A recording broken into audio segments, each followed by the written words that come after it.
కొమరంభీం విజయ సంకల్ప యాత్ర కార్యక్రమంలో భాగంగా నిర్మల్లోని రామ్జీగోండ్ అమరవీరుల స్తూపం వద్ద బండి సంజయ్, ఏలేటి మహేశ్వరరెడ్డి నివాళులర్పించారు. అనంతరం జిల్లా కేంద్రంలోని వెయ్యివూరిల మర్రి వద్ద అమరవీరుల స్తూపం వద్ద నాయకులు నివాళులర్పించారు. ఈ సందర్భంగా ఎక్కడైతే 1000 ఓడల మర్రి చెట్టు ఉందో అక్కడే రామ్జీగోండ్ స్మారక అమరవీరుల స్తూపం ఏర్పాటు చేస్తామన్నారు బండి సంజయ్, ఏలేటి మహేశ్వరరెడ్డి. ఈ మేరకు నిర్మాణ స్థలంలో బండి సంజయ్ భూమి పూజ చేశారు. ఈ కార్యక్రమంలో ఉమ్మడి జిల్లా బీజేపీ నాయకులు, కార్యకర్తలు తదితరులు పాల్గొన్నారు.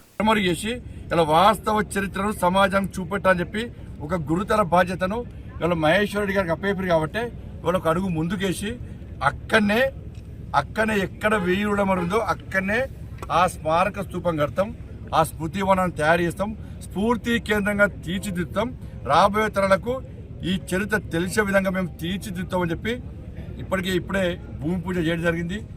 ఇవాళ కాంగ్రెస్ పార్టీకి అప్పీల్ చేస్తున్నాం. గతంలో బీఆర్ఎస్ పార్టీ ఒక వర్గం రజాకార్లకు వ్యతిరేకంగా పోరాటం చేసినటువంటి తెలంగాణ బిడ్డల్ని 1000 మందిని ఉరి తీసినటువంటి ఈ మర్రి చెట్టు ఇక్కడి నుంచి తీసి ఇక్కడ మరి కొత్తగా ఏదో నిర్మాణం కొంతమంది నయా రజాకర్లు మొదలుపెట్టినట్టు కనిపిస్తుంది. ఎట్టి పరిస్థితుల్లో వచ్చే సంవత్సరం ఈ రోజు కల్లా ఇక్కడ అమరవీరులకు స్తూపాన్ని కట్టించబోతున్నామని తెలియజేస్తా ఉన్నాను. ఎవరు ఆపుతారో, ఏ ప్రభుత్వం ఆపుతుందో, మరి ఎవరు ఆపుతారో మేము చూస్తాం.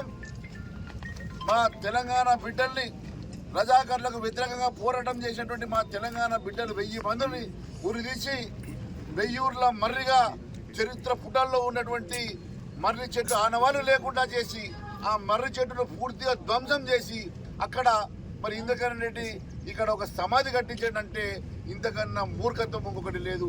ఎట్టి పరిస్థితుల్లో ఆ అమరవీరుల స్తూపాన్ని, వారి స్మారక చిహ్నాన్ని ఇక్కడ మేము కట్టించబోతున్నామని చెప్పి తెలియజేస్తా ఉన్నాను.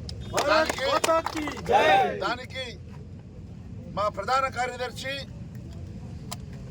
భారతీయ జనతా పార్టీ అఖిల భారత ప్రధాన కార్యదర్శి అయినటువంటి బండి సంజయ్ గారి చేతుల మీదుగా ఈరోజు ఇక్కడ శంకుస్థాపన జరిగిందని తెలియజేస్తాం.